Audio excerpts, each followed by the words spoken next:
Hello, hello, hello, and welcome to another episode of the Full Quota Podcast. My name is Mpho and I've got Tim Lace here with me. It's been an interesting week, but we're going to talk about it, right? This is your number one South African cricket podcast, and I think we're going to be changing our name anytime soon. So please do send through your comments as to what you'd like our name to change to. If there's anything else that you'd like to add for us to add to the podcast, anything and everything in South African cricket, that's what we discuss. And we're going to discuss a lot of that right now. But remember, if you want to know when we go live, if you like us and you think we're cool, please do follow us at Full Quota Pod on X. It's a repository of great South African cricket content. Who's playing where, under 20s, domestic, women, you name it, we've got it there, and we keep it going. And we're very good at also responding to comments and retweets and all of that. So if you want to know anything and everything, that Twitter page has become just a proper repository for South African cricket. You can also follow us on YouTube by clicking the subscribe button, and then also Full Quota Podcast on Apple Podcasts and Spotify. Just search Full Quota Podcast, you'll find us there. You can also buy some coffee, which is our way of monetizing this podcast. If you like what we do and you would like us to continue and you'd like to just show your support, please do send through some contributions to buymeacoffee.com/fullquotapod. Thank you to all those who have contributed so far. We do appreciate it. All your contributions go a long way in keeping us going, and we're looking at ways to make the next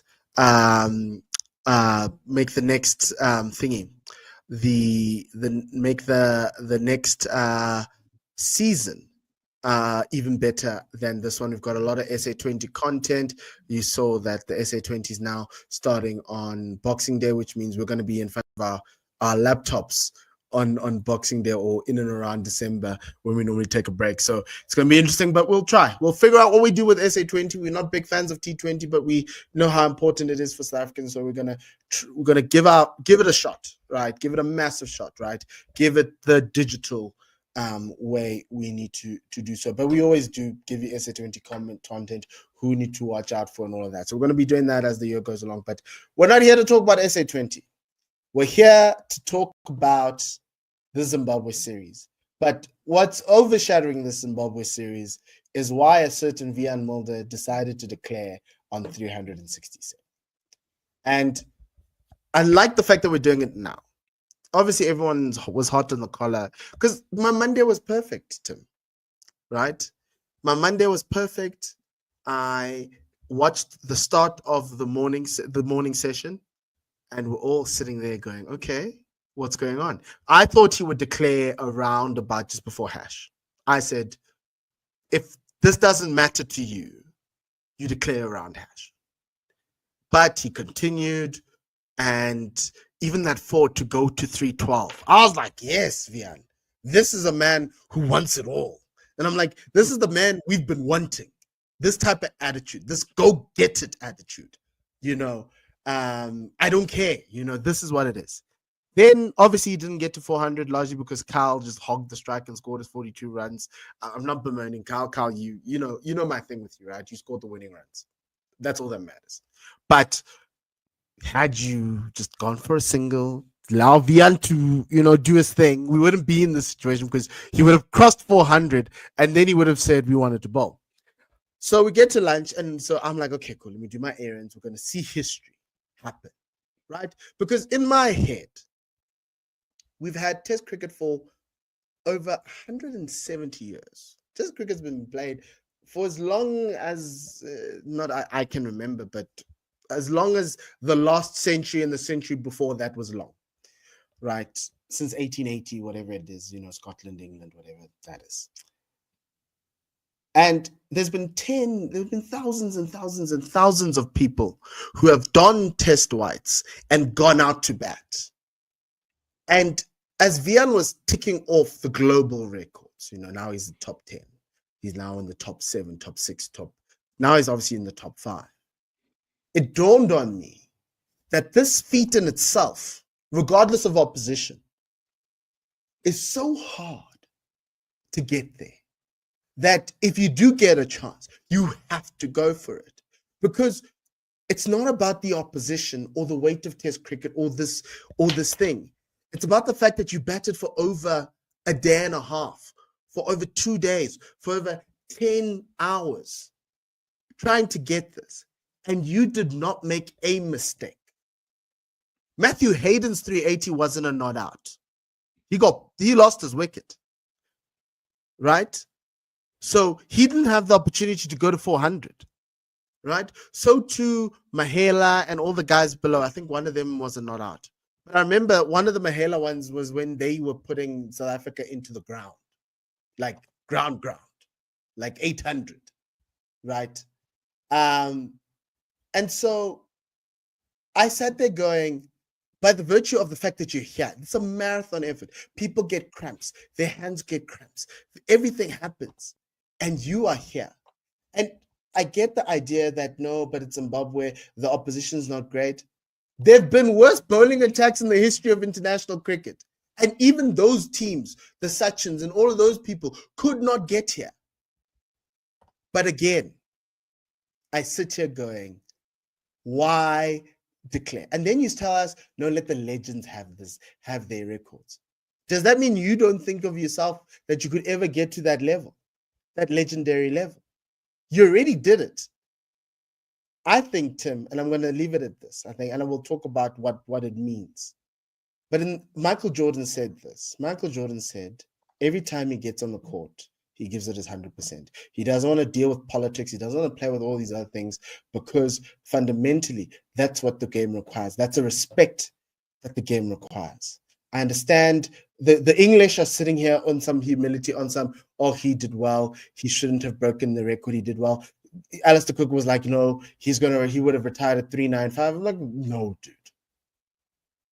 You are disrespecting Zimbabwe by saying this. You're disrespecting the game of cricket by saying this. If they're poor, put them into the ground. But that's just me, right? Everyone always likes to say, no, but you can only beat what's in front of you. Yes, he's beating what's in front of him. And he's doing it in a very strong way. So I don't understand why declare on 367 and say they let the legends think. Because all it creates a worry for me, not for everybody else. When he said let the legends get these things, does that mean you don't think you're going to ever get to that level? I sit there going, I can see your talent. You scored 367 runs. This is a legendary innings, regardless of where it is.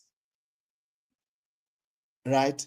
And so my worry is like the mentality. What is the motivation for Wiaan if it's not scoring runs and putting teams in a chokehold like this and breaking records? We played cricket in our gardens as kids, Tim, thinking of breaking these records. He's there. Is his motivation just, no, he just wants to be representing South Africa in the green and gold, and that's it? Not to put South Africa in positions, not to hold records that are globally acclaimed, right? He holds the South African record, well done. But this thing of let the legends, I don't sit well with that comment. I know everyone's like, no, we know who Wiaan is. He's kind, he's awesome, he's humble. Humble and kind do not win you World Cups. We've watched Sandpaper Gate. We've watched what's happening now with England and India. Everyone's trying to figure out ways to win, right? Kindness doesn't win World Cups. Humility doesn't put this thing on. And we went through that in London. We were soft at times, and we allowed Australia in, and then all of a sudden, Aiden Markram was like, I'm not letting this thing go. Temple said that too. Wiaan said that too. So I don't understand why we can't take this thing. I'd have loved to call you Mr. 400, Wiaan. I really would have. But I'm sitting here going, nah, bruh. Oh, man. Tim, should he have declared? Do you believe in the weight of his, that Lara should have taken this record? I'm glad that he did. I'm very, very glad that he did. I'm glad that we are differing on this topic. For me, and I certainly would have. For me, it's about where he wants to be in the world.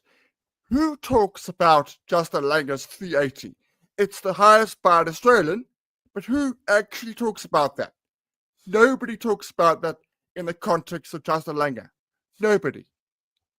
When he retires, if it got to 401, nobody would have been talking about the fact that, remember that day when he got 401? Nobody. It'll be such a niche crowd of people that will be talking about the 401 than the people who were talking about that day he helped them win the World Test Championship final, the day he helped, hopefully, win a Cricket World Cup. Those are the things that are going to matter. Test series away to India, away to Pakistan, away to Australia. Those are the things that he's going to go, and his fans are going to go, you know what? That's what I remember. I remember that. That's what matters. Getting 401 wasn't in the imperative. It wasn't important. Look, I don't know if the quotes that he attributed to the legend Brian Lara are true, or whether it's just something he came up with at the lunch break. If they're true, I have no issue with it at all. That's fine. They are definitely different people in this world. There are definitely people that are playing cricket right now that would give a middle finger to that and go, you know what? I want 401. Absolutely. They are cricketers playing right now that would have a very, very different attitude. Talk about the English media. Stokes thought it was funny. I bet you about anything you like, Stokes would not have declared a 367 not out. No, Tim, regardless, no one else would have declared. It's only I think there are. I don't think it's just attributed to Wiaan Mulder. I think there are characters that go, you know what? Yes, you're right. It is a little bit disrespectful, but it is factually true. If it was 367 not out against Australia, I don't think he declares. I really don't think he declares. So, Tim, here's my question. My question is he ever going to get into this position again? No. And the answer is no. So absolutely go for not. it. Because my argument is always going to be only 5 people in Test cricket have gotten to where you've gotten to. With all the bad bowling attacks we've given to the world, only 5 people. So yes, Zimbabwe was a bad bowling attack. England was horrible. The only reason why everyone is talking about Brian Lara is that it was Brian Lara who scored it. Nobody talks about the fact that Trescothick and Michael Vaughan bowled like 20 overs. And that it was it was, look, it took Brian Lara 2.5 days to do this. And in my head, I'm sitting there going, if we're going to be talking innings for innings, Wiaan's innings actually helped win the game. Brian Lara's innings was just like, dude, and even the 374s between him. The I think Jai Warden has got one, and someone else has one right there. And I'm looking at those and I'm like, those are draws. They're not wins. The only other one that's a win is a 380. Yeah. So Lara was about stat padding. Lara was a fantastic cricketer, but stat padding was very important to him. I genuinely think that there is and this is not a Wiaan thing, I think there's a genuine attitude within that camp, and I think this is a general thing. Mm-hmm. You heard Aidan Markham after the final, WTC final. He said, I want to win games for South Africa. I don't care about my average. I want to win World Cups. I want to win these trophies. That's what matters. At the end of the day, I don't care about my averages. I think that is a genuine. I think it's a genuine thing. I know that, and that's my frustration because Wiaan's team first. Wiaan's always been team first, Tim, and I get it. My thing is, it wouldn't have hurt them for him to go for it, to kind of, because my thing was he gets the 400. Okay, he's already there, right? He gets the 400, and then he has that for as long as someone else is going to break it. We know this, right? Yeah. So he has that as the mantle, right? And it puts us it puts him in a position where he now knows, okay, he is secure in his spot. But it's one of those situations where then it's like the start of his new career, where he shows us why he's Mr. 400. right? And not Mr. 367 not out.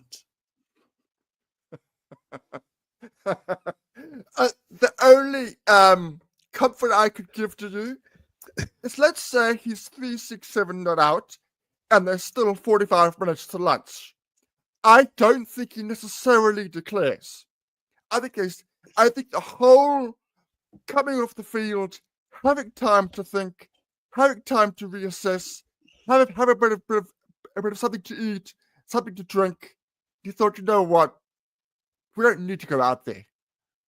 We can finish it in quick time, and I think that definitely also played a part. So there is potential that 45 minutes extra batting, he might just carry on until whatever the break is. No, I hear you, and my thing is this: is that nothing's ever black and white. There's a bit of gray. You can also have your salads and eat right, but also have a little bit of cake and dessert on the side, right? You can be team first, but also have selfish ambitions. Because the one thing that I have learned from championship winning teams across all the sports is that you need that one selfish guy. You need a few guys who are selfish, who are going to be like, I know I'm on this team, but for this team to move forward, I also need to get what's mine. Michael Jordan was that, right? LeBron James is that. If you look at the Australian men's cricket team, that greatest 11 of all time, the Bevans, the Pontings, the Gilchrists, the Clockies, the Andrew Simons, they had a little bit of that selfishness. They would have torn up that dressing room had Ponting would be like, we've got enough runs. Do you get what I'm saying? Yeah, and sometimes as a man manager, you got to feed some of that ego. It was never going to change Wiaan's ego. We know who he is. He's a humble lad, right? Just give him that 400. And I know it was him who did it, because I know Shukri was like, what about the record? He was like, he didn't care for the record. But I kind of feel like somebody should have been like, look, dude, no one's ever going to get you. It's for me, it's the feat of it all, because no one's going to ever get, like I'll tell you now, New Zealand's going to Zimbabwe, is going to Bulawayo in 2 weeks. There's no way, no one's getting near 400. No. Even with that bowling attack that they gave us. And so that was my thing, is that I'm just like, I get the weight of Test cricket, but this is also a very important innings. It's a weighty innings. It shows that because it's not an English player breaking 400, because you would expect a Baz bowler would do this. You're right. So like I'm sitting here going, it's Wiaan Mulder of all people. And he managed to bat for over 10 hours. Nah, guys, I just felt that he lost the significance of what he's been doing. And the question of it is, I understand there's a point where we need to stop, but at least let that point be either equal him, and we'll always have the record of there's another guy who scored 400, but we don't like that one. But then there's Brian Lara. But at least get there. And then not do that, because all that work, all those 10 hours is now going to go into a series, like no one's going to remember it, that he scored 367. We'll see it whenever he comes out to bat. But had he got 400, it brings more people into the game. You're an entertainer. Entertain us. That's a one time I thought, maybe let's have a little bit of dessert. We've been having a lot of salads. The team is great. We're World Test Championships. We're a little lean. And it's Wiaan, of all people. Because my thing is, if it was Aiden, would Aiden have gone for it? Like, I'm trying to figure out which Protea, and maybe you guys can tell us, which Protea do you think would have gone for it? I think Temba goes for it.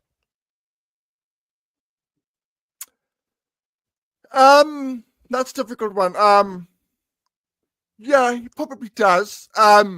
Luandre at the moment. Luandre much different in 3 or 4 years, but Luandre at the moment would go for it, definitely. Aiden goes for definitely. it. No, but look, we all want to leave a legacy. I think, as you said, Tim, we're all different and we all have different outlooks on life. And my thing has always been, records are there to be broken. Go break it. If you have that record and everyone looks squintly, you still have the record. Because then my answer is go beat it. No one's going to, especially in this new test era. No one's going to do that. Shubman Gill might get close in India, actually. But I don't think they can score as quickly as what would they do, the Proteas did in Bulawayo.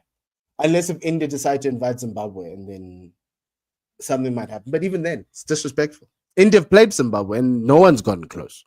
But yeah. Okay, Tim. Do you have any final words about that? No. As I say, it could have gone either way. As I say, I think that he might have carried on batting if he had more time. As in, there wasn't a break in play. But no, that's it. 20 minutes after lunch. That's all we were asking for. Nothing much. 20 minutes. Anyway. And you can then tell him to go and hit sixes, right? Be like, you've got 20 minutes. After 20 minutes, you're declaring. Right? Okay. Who passed this audition? South Africa beat Zimbabwe 2-0 handsomely. Lots of days left in the series. We had a lot of youngsters, a lot of new people. I'm going to start at the top. I think the people who passed handsomely were two people, Corbin Bosch and Luandre, or no, three, Cody Yusuf. I think they have earned another look into the squad. They've earned, I think Corbin's earned a few starts actually. We just need to figure out what Pakistan looks like. Cody's earned an opportunity to be a squad player, and I think Luandre comes into as an opportunity as a reserve batter over and above. Or what we have. I think the people who just got like a sub, which means you can have another look in. I think it's probably a Deervald. I think it's just only Deervald, and maybe Prenelin, Subrian. I liked how he bowled. I do think he's gonna be selected for Pakistan.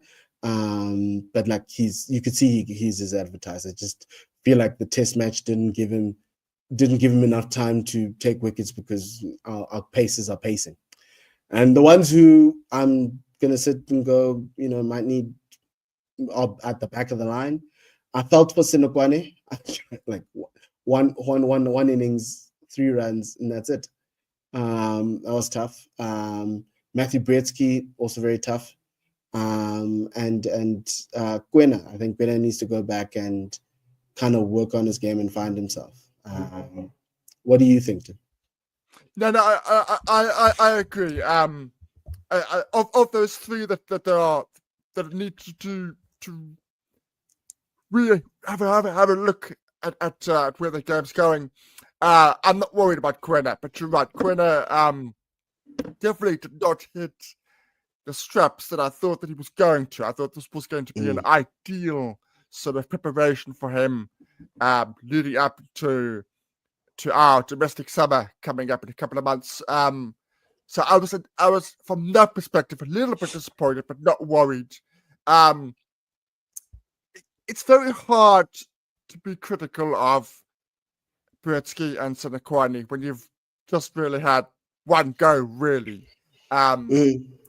It's Sinokwane looked nervous. I'll say that. I don't think Bretsky did, but Sinokwane definitely looked very, very nervous. And that's unfortunate because he has. You would have loved to give him a second dig. And then, exactly. But I think what helps him is Tony's lack of form. I think Tony didn't do himself any favors. I think Bedingham just got over the line. And then, you have to add what he did at the World Test Championship to be like, okay, we're trying to get you into form. And I think you just got there. Carl Verreynne, I think Carl's fine. I think he's good, but and then obviously, for me, Tony's lack of form worries me. And I don't know I wouldn't be surprised if in Pakistan you take a Snakes and Luandre and you say Sinokwane is backup. He's not going to play, but you want him in the setup, right? And then if there's an injury, I think Luandre walks in and you rejig that whole situation. But yeah, I'd like. I agree. A few months ago, I said to you, I think it was just before the Born Test Up to final. I said, I don't see Tony being there in 2027 in the whites. I just don't. In the green and gold, absolutely, that position is secure, and he's right up there. He's got no worries in that department.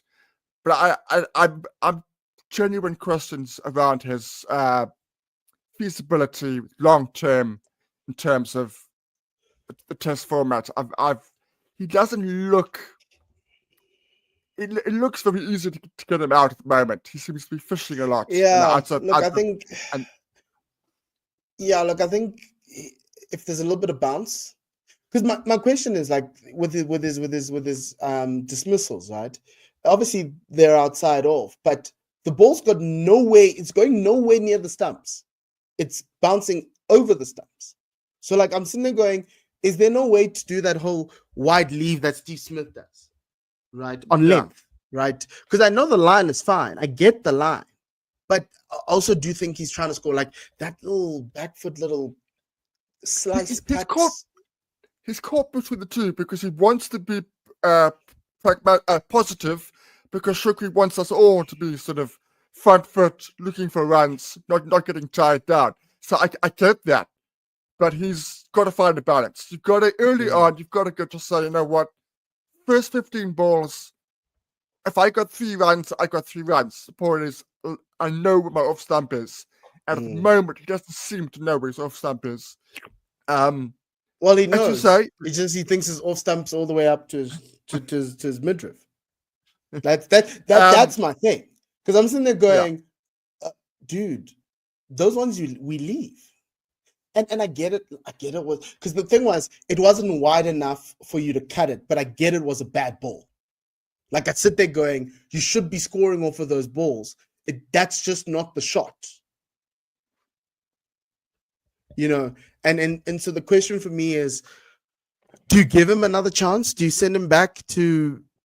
Look, I don't know what the season fixtures look like because we haven't gotten them yet. But we are going to play a couple of 4-day games. Do you kind of find stuff for Tony in the county circuit on the back end just to be like, hey, dude, open a couple of games there and see the ball's going to move. So that's also a great test for him, right? But I think right now, he needs to take a break. We're still blasting around, but I think he's going to Pakistan for the very nature that we don't play a lot of Test cricket. I think he's going to Pakistan. Whether he goes to India, that's debatable. That's debatable for me. I think he's on not life support, but he's on warning that we've got Sinokwane. And the warning is Sinokwane, who's a Black African batter as well. If Sinokwane has a start for the Titans, because he's playing for the Titans now, if he has a start for the Titans, like he scores a century, a couple of centuries before the India series, because the India series is in November, right? It's going to be tough to not pick him.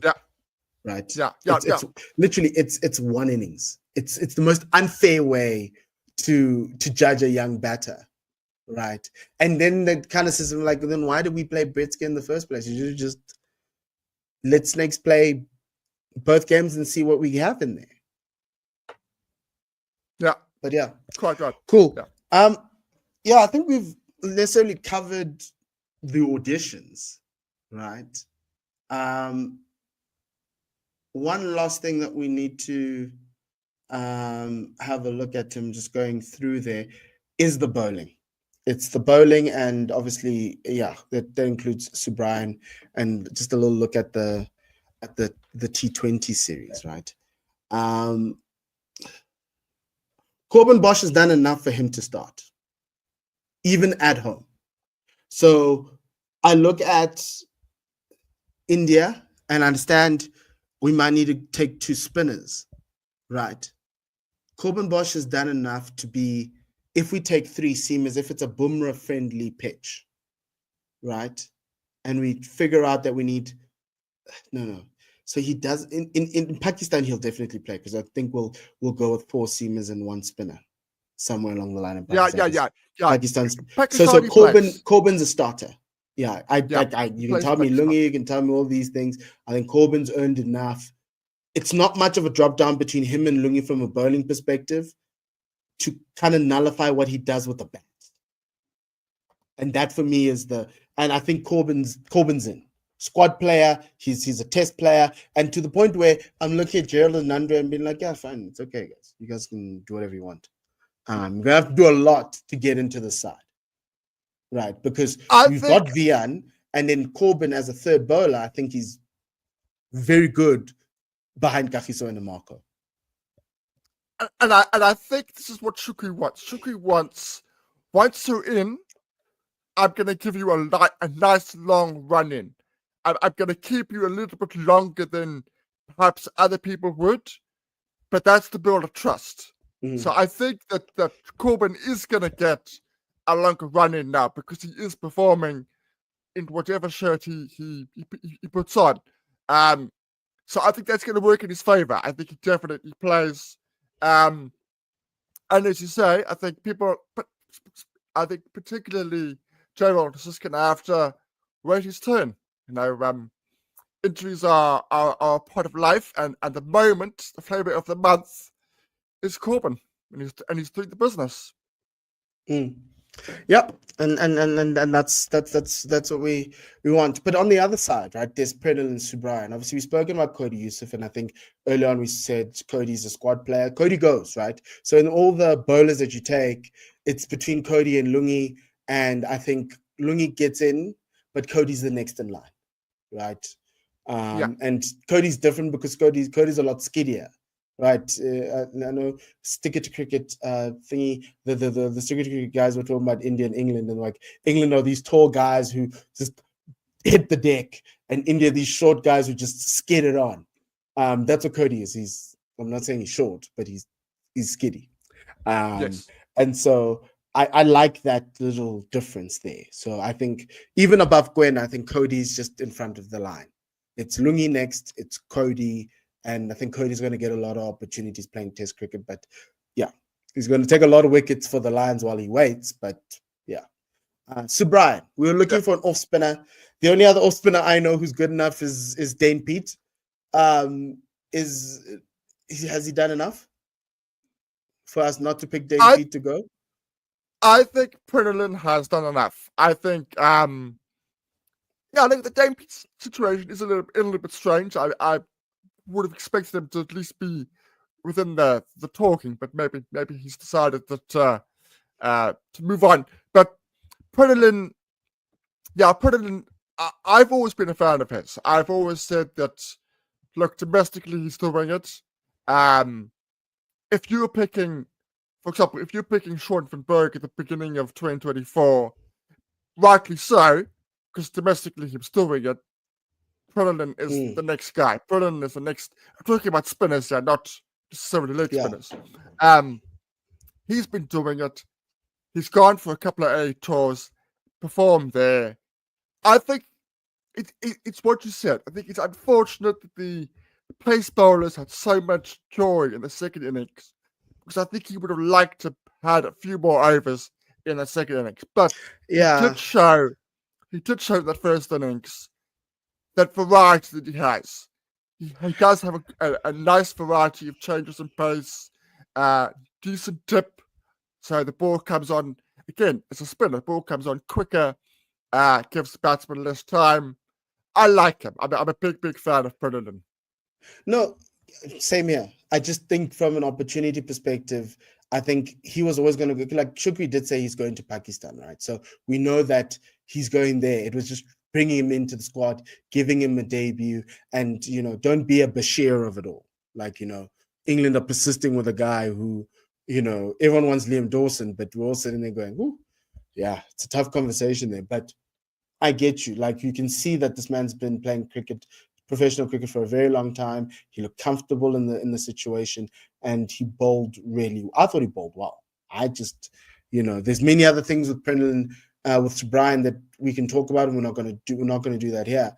But from an off spin perspective, it's how I expected his one match to be. I thought he'd get two, but I expected his one match to be, right? So that was an interesting one. And obviously Mutusami as well, but obviously we knew Sen was never part of the plans. We were trying to look for an off spinner. Sen knows that he's behind Keshav. Here's another one. Sen can bat. Imagine if you didn't have Kesh and you had Sen and you had Corbin and Marco.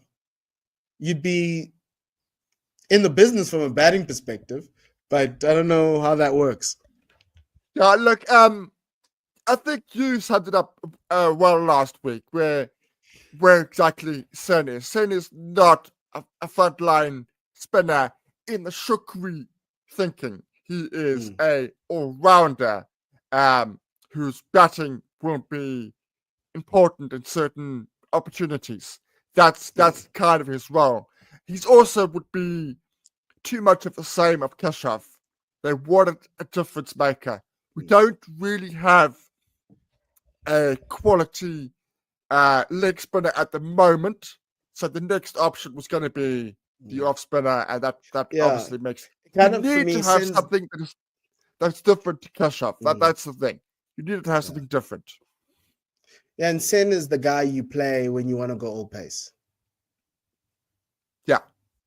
Yeah, but now with Corbin there, we don't need to drop Keshav. Like literally, we don't. There's a guy who's got a test 100 as your third seamer. It's wild. And your fourth seamer just scored 367 not out. Like, things are good. Like, is this not the best team in world cricket? Like, literally. Well, I mean, we say that slightly with a tongue in cheek. What's it now? So 10 wins in a row? Yes. 10 wins in a row, and I think the record is 16 by Australia. Yeah, we're getting there. But it's not impossible that we could get very close to that. Not impossible. Look, but is this not this is a very good team. Very good squad. Like, if you're telling me Luandre is sitting on the bench and he scored a test 100, you're telling me Corbin Bosch has also scored a test 100 and he can crank it up to 150. He's the fastest bowler we have in South Africa in this setup right now. If you're telling me the next guy is also Devil Brevis, right? Who also can give you leg spin. So you can go to India and be like, actually, maybe I need to bring in Brevis in for Bedingham. Do you get what I'm saying? You've got options. Yeah, absolutely. You put it on there. This is a good team. This is a world champions for a reason, because everybody is contributing. Everybody contributed at the final. Everybody contributed here. There's no star that's outshining everybody else. It's a team effort throughout this every test match. Everybody's and do you know what Sir Brian means to me? That I'll not see Aiden bowl. if Prendelin can stop that, very happy. Because we'll arrive and we're like, we'll pick Kesh, and then we're like, oh snap, we've got left-handers. Oh geez. Okay, Aiden, here you go. Look, he takes wickets. Like he does take wickets, but my word. Look, JP doing new role. Yeah. Graham Smith is the one I blame for all of this. How we went left arm spin instead of off spin. It's Graham. Okay. Oh, okay. I think we've covered that. Now we've got a T20 series, Tim. It's a tri-series with New Zealand and Zimbabwe. Our first game's on the 14th, which is Monday. Yes, Monday. We in Harare. A little bit more pace, a little bit more bounce than Bulawayo. So it's not going to be flattish, but trust me, the crowd at Harare is why you want to watch this game. This series. It's going to be through the roof. They love their cricket there.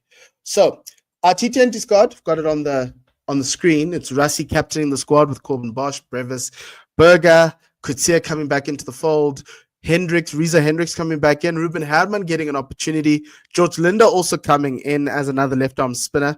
Kwena Mapaka stays. Mutusami is also there trying to get his opportunity as well.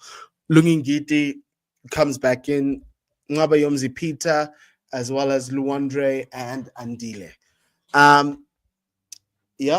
Actually looking for Devil. Oh, he's there. Tim, another opportunity for the youngsters to get a go.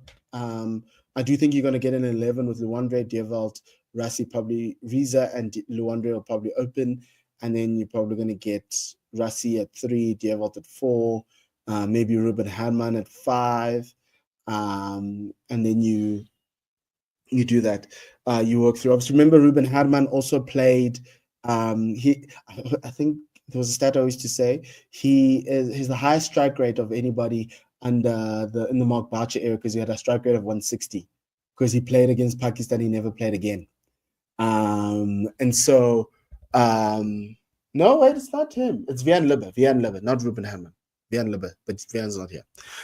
Sorry about that. But Ruben Herman, Northwest, he had a great season. Really, really awesome for him to come back and have a great time with the bat in Zim. But I do think guys are going to get an opportunity. The interesting one is who they start with in terms of George Linder and Mutusami.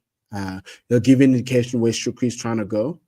I think Linda's the better bowler, but I think Mutusami is the better batter.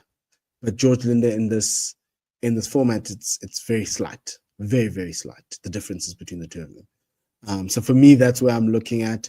Also want to see how Andile Simelane looks in this team. He should be a really good bowling all-rounder. But now you've got Corbin. Also wanting to see if he can't take another opportunity away from somebody. But yeah, what do you make of this series? So this is the audition for Gerald and Andre. This is their audition to see where they are in terms of performance and fitness. We are stronger if we have them available for a longer format. We are much, much stronger. And it's a little bit of a blessing in disguise. Well, not a little bit. It's very much a blessing in disguise that Corbin has got into that role. And we haven't really realized we've been doing this now for quite a while without Gerald and Andre. Because they've had a succession of injury issues before their stint in America. So that for me is huge. And then the three, as you mentioned, Ruben, Andre, Devalt. If one of them gets going, this is T20s, if one of them gets going, it could be very, very exciting. If all three play in the 11, we could be seeing some massive scores. I genuinely think we could be seeing the massive scores because these pitches will be.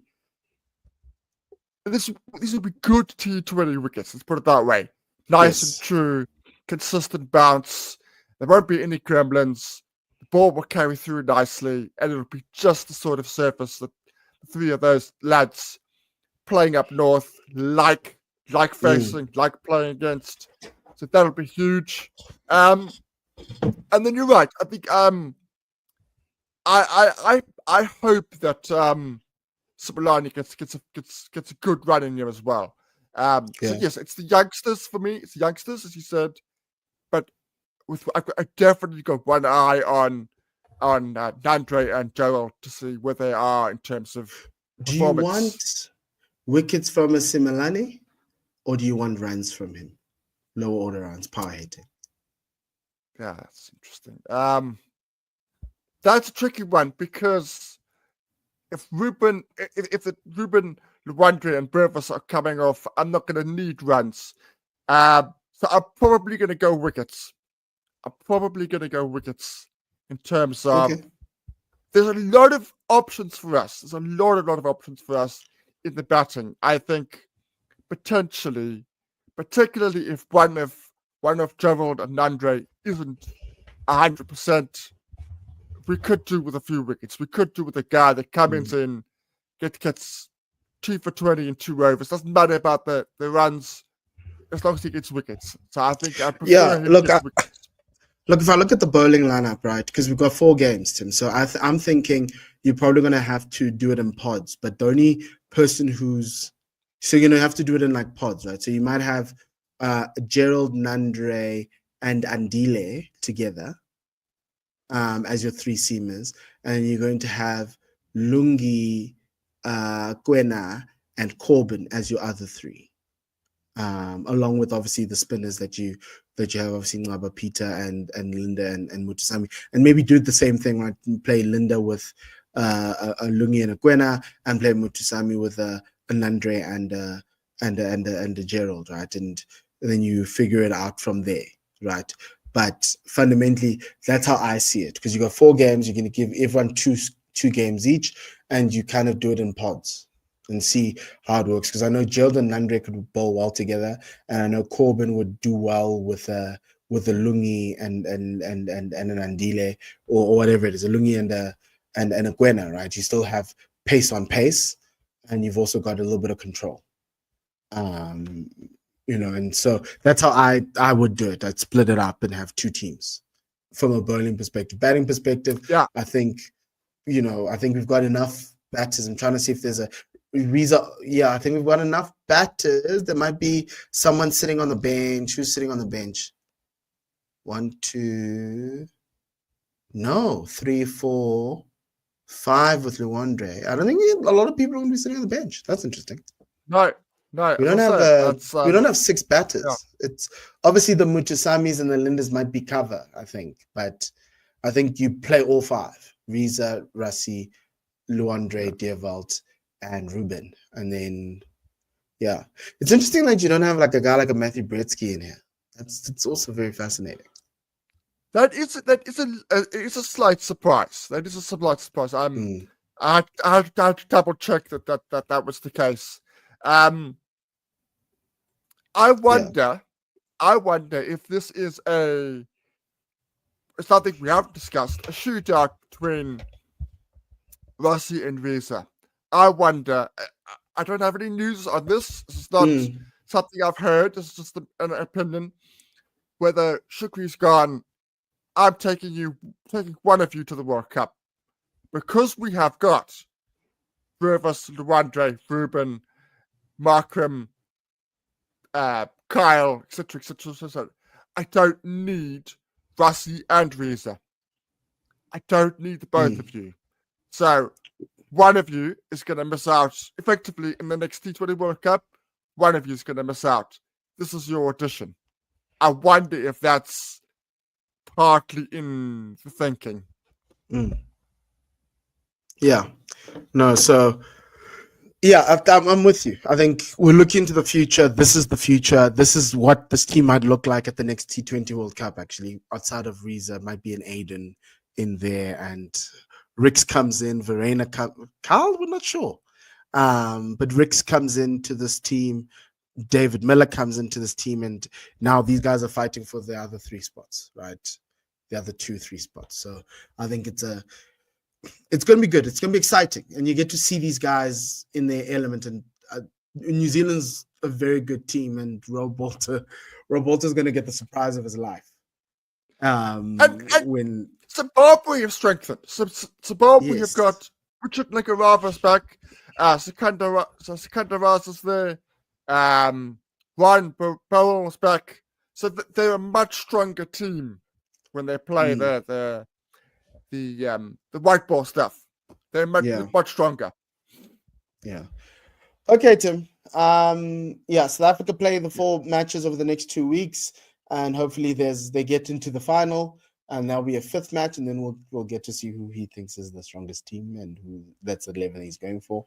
But we'll be back probably next week Thursday again to kind of review the first couple of T20s that the Proteas have played. And it's just a weird cycle with the whole Zimbabwe thing. We're not doing Mondays anymore, but we'll be back on Thursday. And the reason why you need to know when we're back on Thursdays is if you like and subscribe to this channel. And also remember, you can follow us on all the other platforms, on X at Full Quota Pod.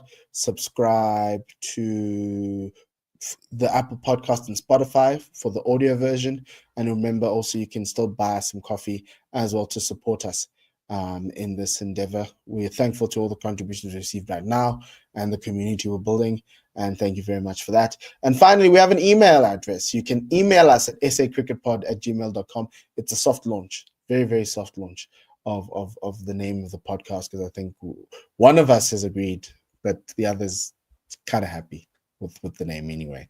But yeah, please do email us if you have any stuff you want us, if you want to join, be a part of the podcast, sponsor the podcast. We can have like a little, your company's little logo here and there and all of that. We talk all things South African cricket, and yeah, we need to talk South African Cricket Awards, but we'll talk about them next week. All the nominations and all of that, because that's also going to be something else. But outside of that, for myself and Tim, it's goodbye and lesale kakagisa.